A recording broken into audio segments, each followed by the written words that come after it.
জটিলতার মধ্য দিয়ে এঁকে বেঁকে চলেছে, কিন্তু সময় তো তার নিজের হাতেই চলবে। সেই সময়কে ধরতে হলে আমাদের এই দেখা বা করার মধ্য দিয়ে আমরা কি চাইছি এবং কি শেষ পর্যন্ত পেতে চেয়ে হয়তো সেই হিসেবে যারা নাটক নিয়ে দীর্ঘদিন কাজ করেছেন তারা অবশ্যই, কিন্তু তার থেকেও অনেকদিন ধরে কাজ করা মানুষরাও এমন জায়গাতেই অন্য কোনো বিষয় থাকে না, থাকে একমাত্র বলবার যে স্বপ্ন আমরা সবাই মিলে দেখি দর্শক এবং নাট্যজন। আজকে তার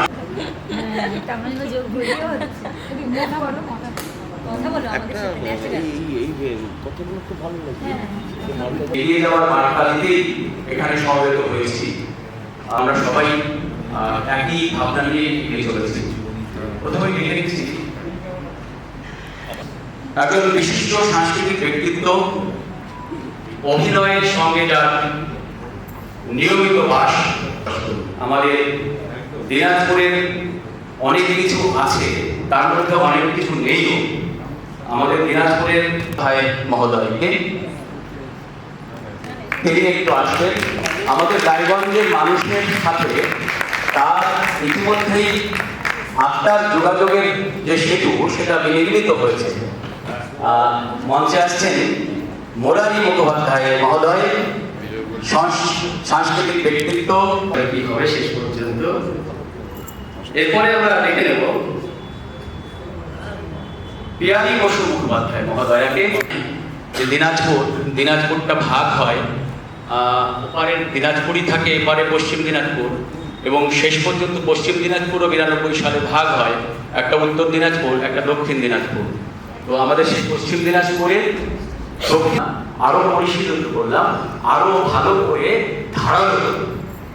তো এই ধারালো করার যে জায়গাটা, এইটা হচ্ছে শিল্প চর্চা, এবং পরবর্তীতে প্রাতিষ্ঠানিক রূপ হয়। প্রত্যেক শিল্প চর্চাই পরবর্তীকালীন অধ্যায়ে প্রাতিষ্ঠানিক রূপ হয়। যত রকমের শিল্প আছে, একদম আমার অভিমতে এমন কোন শিল্প বাদ থাকে না যে শিল্পকে এই মঞ্চে ঠাঁই দেওয়া যায়। সরলভাবে এটি একটি অন্যতম প্রবাদ। এইভাবে করে যে করছেন, এই করাটা কেন, সেই কেন থেকে যখন আস্তে আস্তে আসছি আমরা, তার পরবর্তীকালীন অধ্যায়ে বিভিন্ন ভাগ এগুলো আসছে। একটু বেশি গতি পেল। সেই সময় থেকে আমি একটা জিনিস বুঝলাম যে অন্ন, বস্ত্র, বাসস্থান, শিক্ষা, স্বাস্থ্য, কর্মসংস্থান, এই 6টা মানুষের বেসিক নিড। এই 6টা বেসিক নিড স্যাটিসফাই না হলে 7 নম্বরে যে সংস্কৃতি, সেটা মানুষ চর্চা চালিয়ে যেতে পারে না। তো সেই জায়গা থেকে আমি সবসময় যখন থিয়েটার করেছি, আমি প্রত্যেককে এটাই বলবার চেষ্টা করেছি যে থিয়েটার খালি পেটে হয় না। থিয়েটারের জন্য পেটটা ভর্তি লাগে, অনেক পরিশ্রম, তারুণ্য, এনার্জি ওদের দিতে হয়। সুতরাং আগে নিজের 2 পায়ে দাঁড়িয়ে নাও, এবং নিজে 2 পায়ে দাঁড়িয়ে তুমি থিয়েটার করো, এবং থিয়েটার থেকে তোমার যে অনুভব সেটা সমাজের আর 5 জনের কাছে ছড়িয়ে দাও। সময় দিতে পারি না বলে যে দূরত্ব, যে কনফিউশন তৈরি হয়, সেখান থেকে বিভিন্ন মানুষের যে স্বভাবের পরিবর্তন আমরা লক্ষ্য করলাম গতকালের নাটকে। এটা তো একটা লোকশিক্ষারই অঙ্গ। তো সেই রকমই নাটক কি, কেন এবং কিভাবে এগোবো। নাট্য ব্যক্তিত্ব আছেন, তো রুমাল বেঁধে যাওয়া যায় না।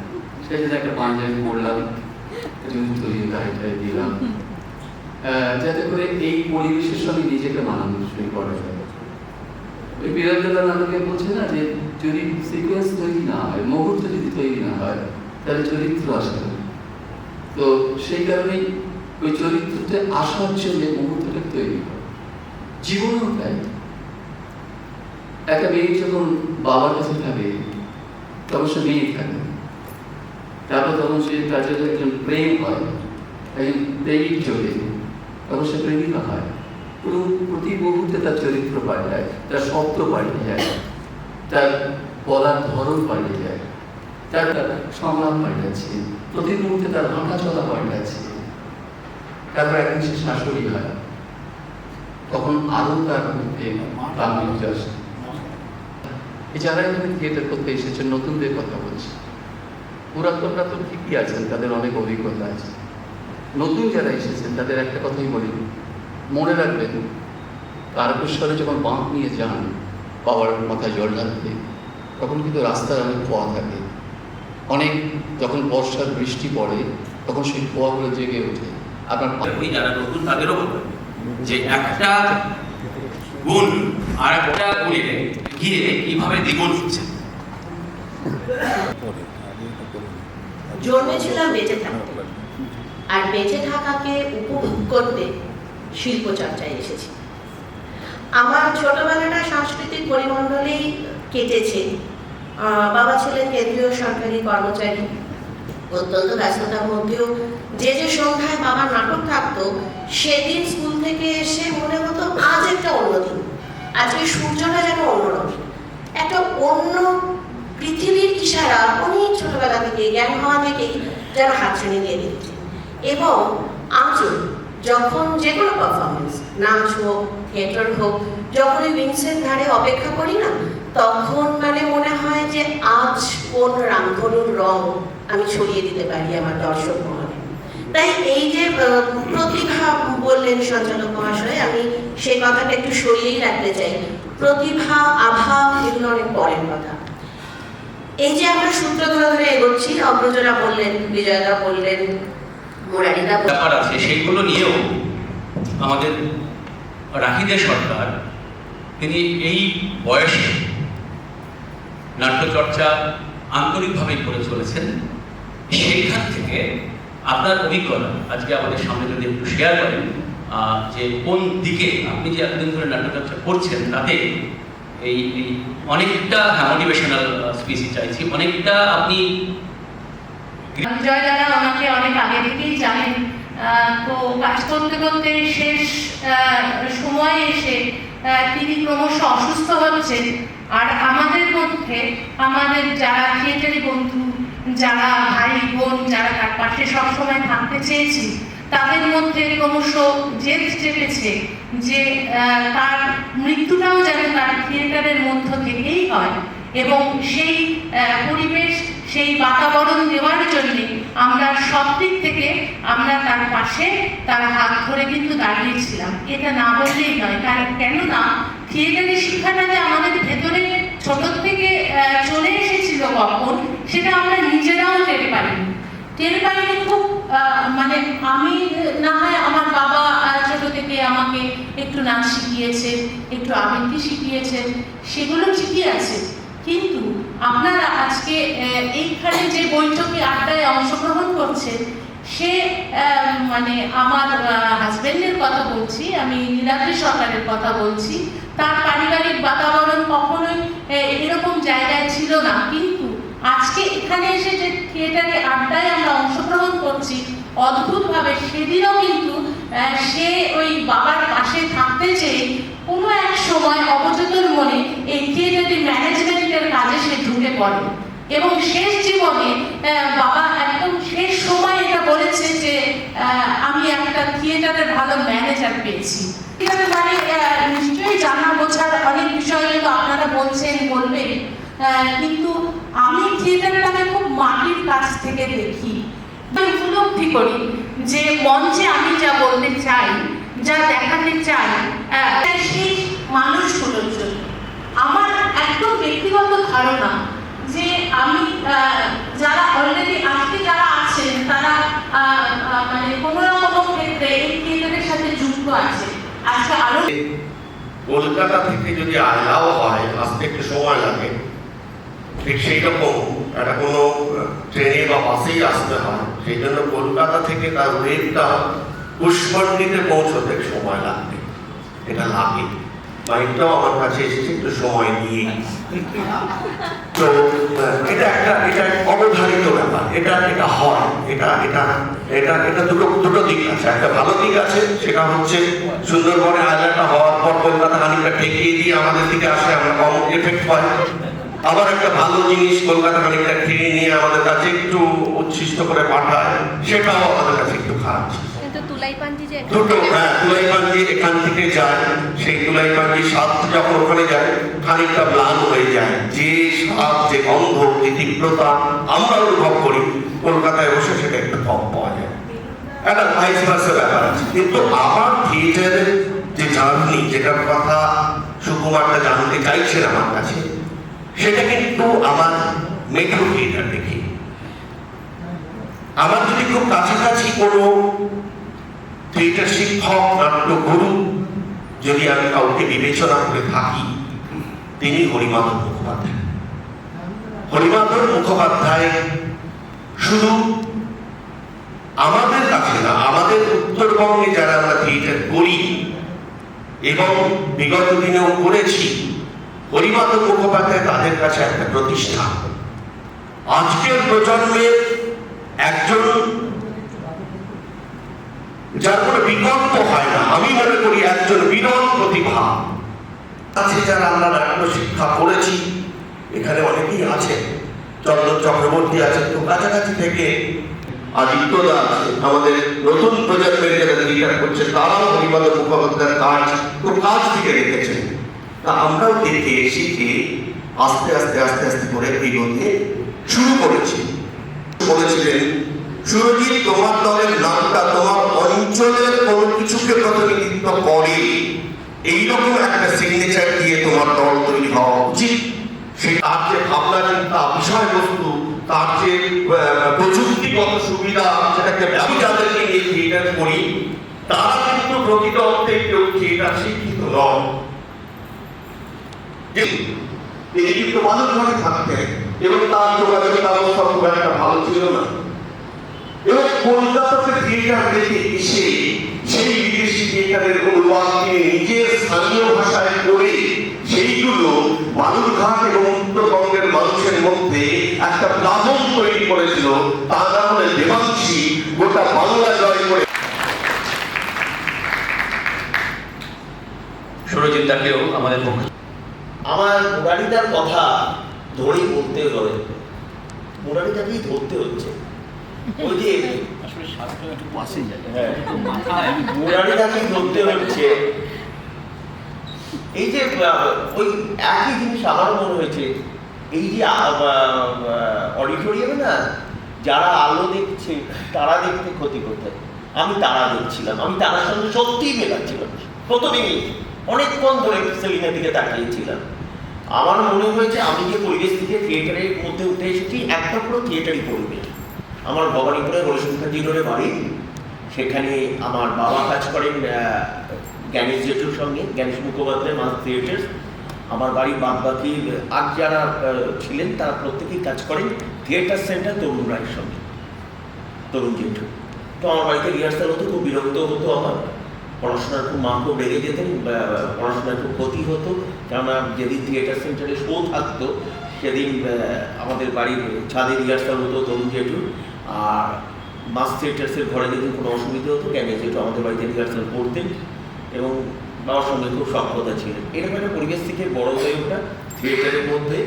তারপরে একে একে ওই আবার তুমি বললে বারবতুন অসীমবাবুর কথা, অসীমবাবুরই এক ছাত্র রঞ্জিত গাঙ্গুলি, রঞ্জিত গাঙ্গুলির হাত ধরে প্রথম থিয়েটার করা, জ্ঞানেশ জেঠুর প্রোডাকশনেও কাজ করা, রঞ্জিত গাঙ্গুলির হাত ধরে থিয়েটারে আসা, তারপরে আস্তে আস্তে শেষে ওই নেহরু চিলড্রেন্স মিউজিয়াম রামাপ্রসাদ বলুন, বিজয় তাদের পেয়ালিদিদের পরে রয়েছি।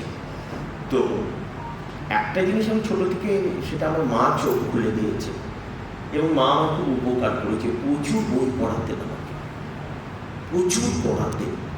প্রভাবতী দেবী সরস্বতী, সমরেশ বসু, সুনীল গঙ্গোপাধ্যায়, শীর্ষেন্দু মুখোপাধ্যায়, সঞ্জীব চট্টোপাধ্যায়, আশাপূর্ণা দেবী। আমি আশাপূর্ণা দেবী ভীষণ পছন্দ করতাম। আশাপূর্ণা দেবী ভীষণ পড়াতেন। পরবর্তী টাইমে না, যেটা বিজয়দা বললো না, পড়তে হবে, না পড়লে পিছিয়ে পড়তে হবে। যারা নতুন এই থিয়েটারে আসতে চাইছে, যা নতুনদের কথাই বলি না, আমাদের কথা ছেড়ে দাও, আমরা আস্তে আস্তে বাতিলের খাতায় চলে যাচ্ছি। তো যারা নতুন আসতে চাইছো এই থিয়েটারে, তাদের সব থেকে বড় যেটা ব্যাপারটা হলো শিক্ষাটায় ধার দিতে হবে। সাহিত্য থেকে আসবে, কবিতা থেকে আসবে, উপন্যাস থেকে আসবে, চিন্তাগুলোকে উপলব্ধি করো। ভীষণ পড়া। একজন আমাদের বলেছিলেন, আমি তো লেখাপড়া করতে পারিনি, আপনার এখানে জয়েন করেছি, আমি মাধ্যমিক দেওয়ার পর পড়াশোনায় বললেন না না না, সেটা খুব বাজে কথা। পুঁথিগত শিক্ষা যে লাগবে তা নয়, তুমি বই পড়ো। বিশেষ করে রোহিত চট্টোপাধ্যায় নাটক পড়ো, মনোজিতের নাটক পড়ো, তুমি ইংরাজি পড়তে পারো না ছেড়ে দিলাম আমি, তুমি বাংলা নাটকগুলো পড়ো। আমার প্রথম কাজ ছিল থিয়েটারে একটা কেটলির সাথে আমার বন্ধুত্ব ছিল। আমার প্রিয় বন্ধু ছিল একটা স্টিলের কেটলি, সেটা আমি চা আনতে যেতাম। 2 বছর 2.5 বছর আমি শুধু চা এনেছি, শতরঙ্গি বেঁধেছি। ওই রিহার্সাল হতো 23 পল্লীর উল্টো দিকে, মানে চিত্রাদির বাড়ি কৌশিক সেনের পুরোনো বাড়ির উল্টো দিকে গলিতে। তো 2 বছর শতরঙ্গি বেঁধে চা এনেছিলাম। একটা ডায়লগ দেওয়া হয়েছিল 2-2.5 বছর বাদে, বাবু আপনি কি বেরোবেন? সেটাও ভুল বলেছিলাম, 1 কাপ খেয়েছি, সেটাও ভুল বলেছি, ঘাবড়ে গেছি। 1 কাপ খেয়েছিলাম একাডেমিতে এসে। তো এটা ভালো হয়েছিল, এগুলো আমাদের ভালো। এখন কাউকে থাপ্পড় মারতে গেলে সে উল্টে আমাকে একটা থাপ্পড় মেরে দেবে। এখনকার ছেলেমেয়েদের কিছু বলতে গেলে সে উল্টে আমাকে বলে দেবে। এগুলো দেখতে পাচ্ছি, আমি কন্টিনিউ দেখতে পাচ্ছি, সব ভীষণ খারাপ অবস্থা দেখতে পাচ্ছি। ওটা আসে যেভাবে যাই বলো না, তারা আর্থিক দিকে একটা আছে সচ্ছলন। অতএব আমার বেশি কথা বাড়াবো না, আমি একটা কথাই বলবো, আগামী প্রজন্মের জন্য বা যারা এখন পড়ছো কাজ নতুন, তারা লক্ষ্যটাকে ঠিক করে পড়াশোনা বাড়াও, শিখে যেখানেই হোক। অনেক ইনস্টিটিউট আছে, তাছাড়া অনেক ভালো ভালো মানুষ আছে। সেগুলি তোমার চোখটাকে তৈরি করো, এটাকে তারা মনে করো, ভাবনাটাকে।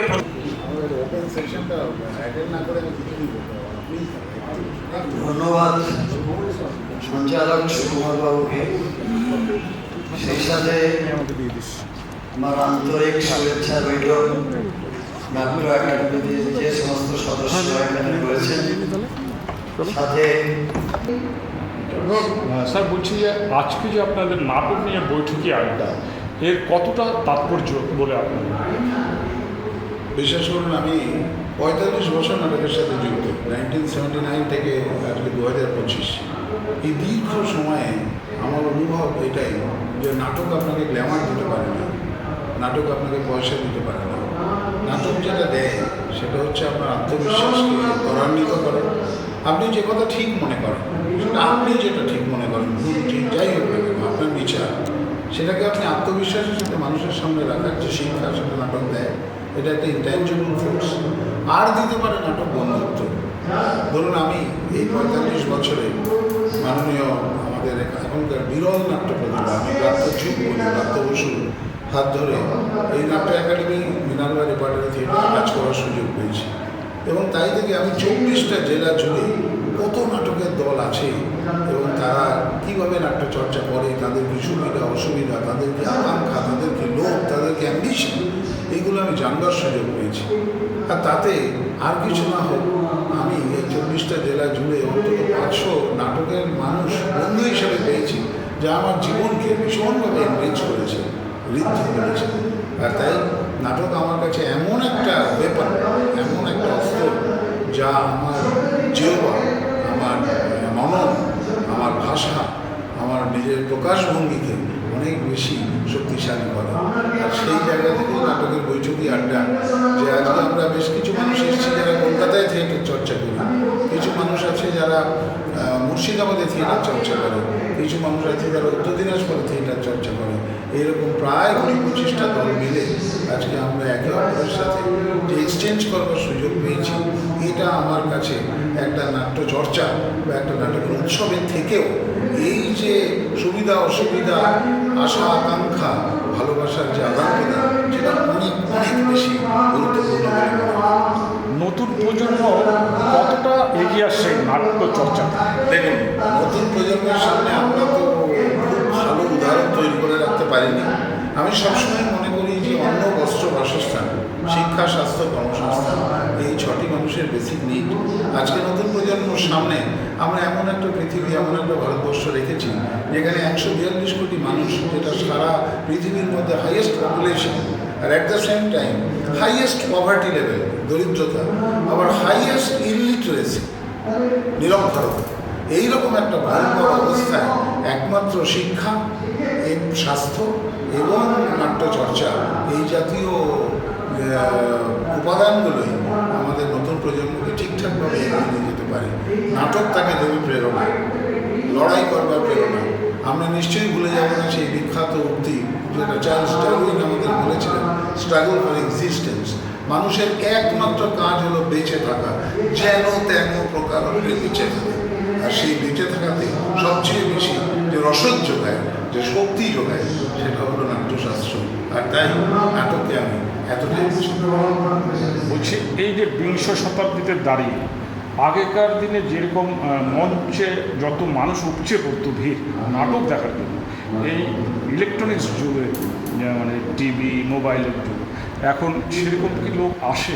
আমি আপনার কথা মানে পুরোপুরি স্বীকার করে নিচ্ছি। আপনার প্রশ্নটি খুব সুন্দর প্রশ্ন। দেখুন, নাটকের থেকে এখন অনেক বেশি মানুষ ওয়েব সিরিজ বা ধরুন মেগা সিরিয়ালস, বা সিনেমা, এসব দিকে বেশি মন দিচ্ছে ঠিকই, কিন্তু তার সবটাই হচ্ছে আর্থিক কারণ। যারা চাকরি বাকরি করেন তাদের পক্ষে সারা দিনটা ওই ক্যামেরার পিছনে দেওয়ার মতো সময় নেই। চাকরি বাকরি করেন পারিবারিক সামাজিক মানুষ, তাদের কাছে সন্ধ্যাবেলাটা বা শনি রোববারটা একটু নাট্যচর্চার মাধ্যমে তারা এই শিল্পের সাথে, এই মহান আর্টের সাথে নিজেকে যুক্ত রাখার চেষ্টা করেন। নাটক আমাদের দেশে প্রফেশনাল পর্যায়ে পৌঁছয়নি। নাটককে অবলম্বন করে একটা মানুষ যদি মনে করে আমি আমার রুটি জোগাড় করে ফেলবো, সেটা কখনোই সম্ভব হবে না। তাই জন্য হয়তো আপনি দেখবেন নাটকের দর্শকের সংখ্যা কম, অন্যান্য মাধ্যমগুলোর থেকে দর্শকের সংখ্যা বেশি, কিন্তু নাটক আপনাকে যে অসম্ভব শক্তিশালী করে তুলবে। দেখুন, আমরা কি দেখতাম, ওয়েস্ট বেঙ্গল মোহনবাগান হচ্ছে আমাদের কাছে সবচেয়ে বড় ক্লাব, সেখানে খেলতে যায়, কিন্তু সেই খেলতে যাওয়ার আগে তাকে ভ্রাতৃসংঘ, এরিয়েন্স বা বিভিন্ন ছোটো ছোটো দলে তৈরি হতে হয় না? নাটক হচ্ছে সেই তৈরি হওয়ার জায়গা, আর সেই তৈরি থেকে মণিমাণিক্য সে ছড়িয়ে দেবে ওই ওয়েব সিরিজে। আপনি বলুন না, শাহরুখ খান থেকে আরম্ভ করে অনুপম খের, অমিতাভ বচ্চন থেকে শুরু করে জয়া বাজরি থেকে যে কোনো শিল্পী, তাদের মূল বেসিকটা হচ্ছে নাট্যশাস্ত্র। হ্যাঁ, তো সেই জায়গা থেকে নাট্যশাস্ত্রে হচ্ছে আপনার তৈরির জায়গা, আর সেটাকে প্রফেশনাল রূপ দেবে আপনার ওয়েব সিরিজ বা ক্যামেরা বা ম্যাগাজিন। আমার একটা প্রশ্ন মনে মাঝে মাঝে জাগে যে এখনো আমি উত্তরবঙ্গ, দক্ষিণবঙ্গ, পশ্চিমবঙ্গ এই সমস্ত ব্যাপারে যাচ্ছি না, থিয়েটারে আসি, সরাসরি বাংলা থিয়েটারে। থিয়েটারে এখনো উদাহরণ বললে কলকাতা, থিয়েটারের এখনো উদাহরণ বলতে গেলে কলকাতা থিয়েটারে বুঝি বা বোঝাতে যাই শুনি। মফস্বলের যে থিয়েটারগুলো হচ্ছে সেটা কি ভালো মানের কাজ হয় না, নাকি মফস্বলের গুরুত্ব পায় না? আমার এটা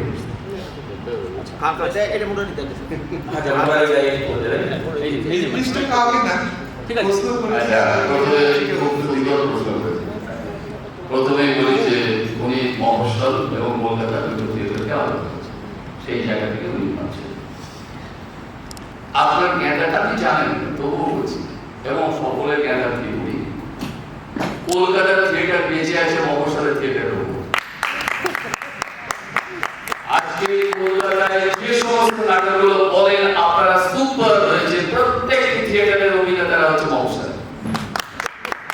আপনারা খুঁজে খুঁজে দেখতে পর্দায় থাকে, ও সোদপুরে থাকে, ও পানিহাটিতে থাকে, প্রত্যেকে ও নৈহাটিতে থাকে, ও হালিশহরে থাকে, ও চাকদায় থাকে, প্রত্যেকে হচ্ছে মফস্বল। কলকাতা এরিয়া জগতের কুমোরটুলি সব জেলা থেকে ছেলেরা ওদের মানে সারা জীবন পরিশ্রম করে রোদে জলে বুটজুতো কেনার বসা থাকে না। তারা কিন্তু ঠিক করতে করতে করতে যখন লাইন লাইটে আসে, আরে দারুণ খেলছে তো, বিদেশ চলো এখানে মন মানে ঢুকিয়েছে, তারপর ঢুকে যায়। আজকে কলকাতার থিয়েটার মফস্বলের মতো দাঁড়িয়ে আছে। মফস্বলের ছেলেগুলো যদি থিয়েটার না করে, কলকাতার থিয়েটার গুলো আলাদা কোনো থিয়েটার নেই। আমাদের একটা সেই অর্থে ভুল ধারণা যে মফস্বলের দলগুলো কলকাতায় গিয়ে ভালো কাজ করতে পারছে না। তুমি দেখো ফেলে আসা বেকারহাট গোটা বাংলায় মফস্বলে, সুন্দরবন রেজার্টের একটা অসাধারণ অভিনয় আছে, স্পার্টাকাস। তোমার শান্তিপুরের চৈতন্য, কি বিজাত কি নামটা, চৈতন্য, চৈতন্য। তো এইরকম অনেক নাটক আছে। অশোকনগরের হ্যাঁ, সুমন পালের বেশ কিছু নাটক, এবং খুব রিসেন্টলি বিজয়দা জানে, জয়েশ জানে, তার প্রযোজনাগুলোর প্রশংসা করেছে। আজকে একটা ছোট্ট একটা প্রযোজনার কথা বলছি। তুমি আমি সবাই জানি হরিমাধব মুখোপাধ্যায়ের অসাধারণ একটা নাটক গণেশ গাথা, গণেশ চন্দ্র চক্রবর্তী বসে আছে, প্রায় 50 পার হয়ে একটা প্রযোজনা। কলকাতা কটা হয়েছে? 57টা প্রযোজনা হয়েছে, মানে দেখানো হয়েছে, 57বার শো করেছে। সুতরাং এটা গোটা বাংলা জুড়ে হয়েছে। সুতরাং যদি আমরা আমাদের মতন আমাদের যে আছে যতটুকু সেটুকু নিয়েই যদি আমরা এগোতে পারি তাহলে আমরা করতে পারবো। হ্যাঁ, এটা আমি তোমার সঙ্গে একমত। কলকাতার যে প্রযুক্তিগত সুবিধে, কলকাতার যে ট্রেনিং, কলকাতায় যে এত মফস্বলের মানুষ যারা যে কলকাতায় সমবেত হয়েছেন, তারা থিয়েটার নিয়ে গবেষণা করছেন প্রতি মুহূর্তে, সেখানে তাদের যে মেধা, সেই মেধা নিশ্চিতভাবে আমাদের থেকে খানিকটা এগিয়ে, নিশ্চিতভাবে এগিয়ে। এবং সেই মেধাকে আমি স্যালুট জানাই, আমি আনন্দ প্রণাম জানাই। সত্যিকারে তারা খানিকটা এগিয়ে, যেহেতু তার ওই বিষয়টা নিয়ে কেন্দ্রীভূত আছে। উত্তম সরকার আমাদের ইসলামপুরে যে নাটকের দলীয় বিশিকা নাট্য সংস্থা,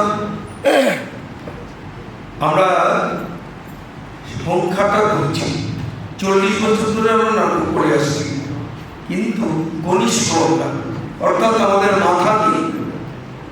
এবং সেখানে আমরা লড়াই করছি। সেই দাদা বলছিলেন, স্যার বলছিলেন যে বাবা ধামে যাওয়ার জন্য যে ইটের খোঁচা খেয়েও থামছি না, সেই ব্যাপারে আমরা অভিষেকে আদৌ থামিনি।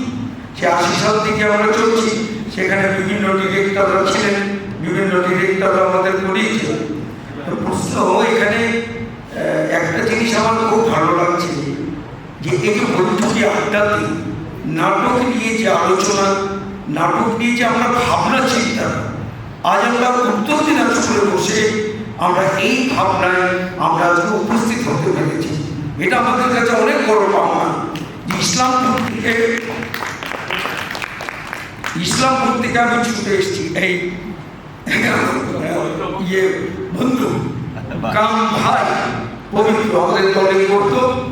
আমি খুব গর্ববোধ করি যে আমাদের দলে করতে করতে এসে কালিয়াগঞ্জ বা রায়গঞ্জ একটা নাম করেছে, সেটা আমার গর্ববোধ হয়। গর্ববোধ হওয়া স্বাভাবিক, কিন্তু এই গর্ববোধটা হওয়াটা আমি মনে করি আমার করা উচিত নয়। যে যার ওয়েতে চলছে, সে তার পরিশ্রম করে বিভিন্নভাবে তার পড়াশোনা করে সে এগিয়ে চলছে। কালকে দেখেছি না সন্দীপের সাথে আমার আলাপ হয়, এবং আমি আপনি যে বললেন আহারে মরণ করেছেন, ওইটা কলকাতা জানতে পারে ইসলামপুরে যে অগ্নিশিখা নাট্যদল বলে যে নাট্যদল আছে এবং তারা চর্চা করে, সেইটা কিন্তু নাট্য একাডেমির সেই চাওয়াটা ছিল বলেই ইসলামপুর থেকে আপনাদের আবিষ্কার করে ওইখানে শো করতে পাঠানো হয়েছিল।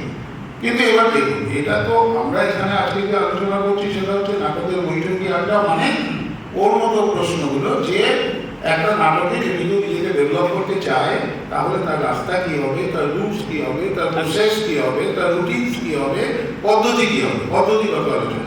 আপনি যে আলোচনাটা করছেন সেটা হচ্ছে একটা দল, সে যদি ভালোভাবে টিকে থাকতে চায় তাহলে তার সার্ভাইভাল কি করা হবে। এবার যে কোনো একটি নাট্য দলের মফস্বলের যতগুলি প্রযোজনার কথা সুরজিৎ উল্লেখ করল, তার মধ্যে একটু উত্তরবঙ্গের প্রযোজনা নেই। আমি একটু মনে করি খুব সম্প্রতি মালদা থিয়েটার প্ল্যাটফর্ম জাগরণ পদাবলী নাটক করেছে, সেটি যে কোনো মুহূর্তে এমনকি ভারতবর্ষের যে কোনো থিয়েটারের সঙ্গে পাল্লা করতে পারে। সে নাটকটা উল্লেখ সুরজিতের কাছ থেকে আমি আশা করেছিলাম। বালুঘাট বলেছ, আপনারা মিস করে গেছি, সরি বালুঘাট বলেছে। আচ্ছা, আর আরেকটি কথা আমি সঞ্চালকের একটু একটা কথা বলতে চাই, যে সঞ্চালক আমি যতদূর জানি ইতিহাসের মোতাবেক উনি শুরুতে এটা বললেন যে থিয়েটারের দরবারি শিল্প ঠিক প্রায় দরবার থেকে আন্দোলন পৌঁছল। আমি যতদূর থিয়েটারের ইতিহাসটা জানি, কখনো সম্ভব থিয়েটার দরবারের আনুকূল্য পেয়েছে বটে, কিন্তু থিয়েটারটা কোনোদিন দরবারের শিল্প ছিল না। এই আপনি নিজে কনফিডেন্ট না আপনি বারবার অন্যকে বড় করে পাবেন। আসলে আমাদের উত্তরবঙ্গে যে আলোচনা হয় সে যাবতীয় আলোচনায় উত্তরবঙ্গে বেশিরভাগ মানুষ তারা নিজেরাই সেলফ কনফিডেন্ট মানে তাদের শিল্পটা অনেক বেকার হচ্ছে। এই জন্য যারা বাংলা বলে ওরা হবে ছোট আসলে তারা নিজেরাই কনফিডেন্ট হয়। আর একটা যে সমস্যা আজকে আমরা জনসংখ্যার 100 বছরে দাঁড়িয়ে রয়েছি, আজকে এখনো দাঁড়িয়ে থিয়েটারকে আন্দোলনের কথা ভাবতে হচ্ছে, এটা আরো বড় কথা। যে কোনো ফ্যামিলিতে যখন হলো সেখানে দাঁড়িয়ে আন্দোলনের কথা ভাবতে হচ্ছে, এখন সেই নিয়ে প্রশ্ন হচ্ছে। এটা আমাদের খুব ভালো লেগেছে, আমি ব্যাখ্যা করেছি। বিষয়টা হচ্ছে যে সবার কাছে একটা ছোট্ট প্রশ্ন আছে, মানে আমি একজন ছোট্ট নাট্যকর্মী হিসাবে সবাই হলো নাট্যকর্মী, আমরা নিজেদেরকে সমাজকর্মী হই। তো এই হিসাবে আমি সবার কাছে প্রশ্ন, বিশেষত বিজয়া মুরারদা আছেন নাকি, আমি সবাইকেই বলছি এবং সুরজিৎ আমার অনুষ্ঠী। তো সেক্ষেত্রে এখন বর্তমান কি ধরনের নাটক, অর্থাৎ নাটকের আমাদের যে বিষয়বস্তুটা কি হওয়া উচিত বর্তমান সামাজিক প্রেক্ষাপটের প্রকার সমাজের কাজ করা, এটাই আমার কাজ। সুতরাং সেই জায়গা থেকে বলছি এইটা এক। দুই হচ্ছে আপনি বললেন যে আমাদের এখন কি করার, কি ধরনের নাটক আমাদের করা উচিত, কি রয়েছে এটা যদি সেটা নিয়েই তো আসলে আলোচনা শুরু হয়েছিল। শুধু বিনোদনের জন্য করবো না, আর তার মধ্যে কিন্তু আমার একটা কোনো কিছু বলতে চাই, যেটা এই সমাজকে ছুঁয়ে যায়, এই সমাজকে পাচ্ছি এবং আমার যে নিউ জেনারেশন তাদেরকেও পাচ্ছি। যদি আমরা পরিবর্তন না পেতাম এই পরিবেশ আজকে হতো না। মানে আমি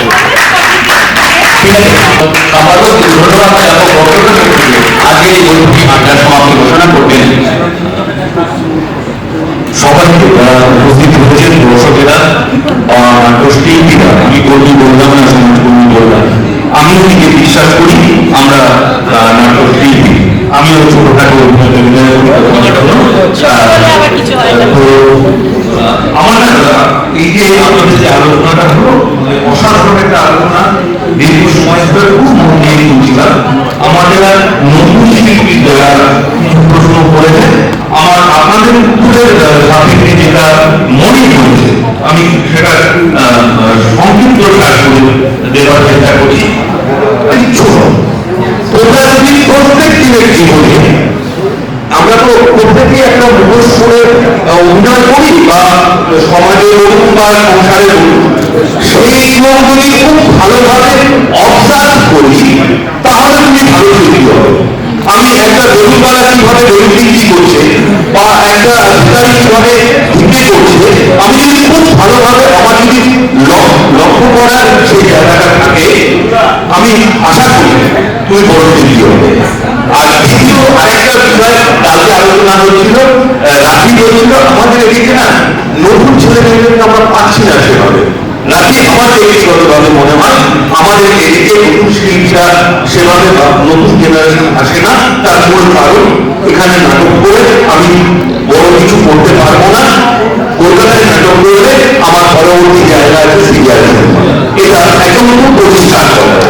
তৃতীয় যে কথাটা আছে এবং সঙ্গে আমাদের সঞ্চালক সবাইকে রায়গঞ্জ ইনস্টিটিউটের পক্ষ থেকে এবং যারা বিভিন্ন নাট্য দল থেকে যারা উপস্থিত হয়েছেন সবাইকে রায়গঞ্জ ইনস্টিটিউটের পক্ষ থেকে উষ্ণ অভ্যর্থনা জানাচ্ছি। কারণ অনেক সময় এদিকটা চলছে, ঠান্ডা লাগছে, সেই জন্য অভ্যর্থনা জানালাম। আপনারা আবার সবাই আসুন, আমরা আজকে থেকে আবার নতুন করে আরো দিল্লি যখন আমাদের নাটক উৎসব করবে সেই নাটক নমস্কার, সবাই ভালো থাকবেন। সন্ধ্যেবেলার দুটো ভালো ভালো নাটক আছে, আপনাদের সকলের উপস্থিতি কাম্য।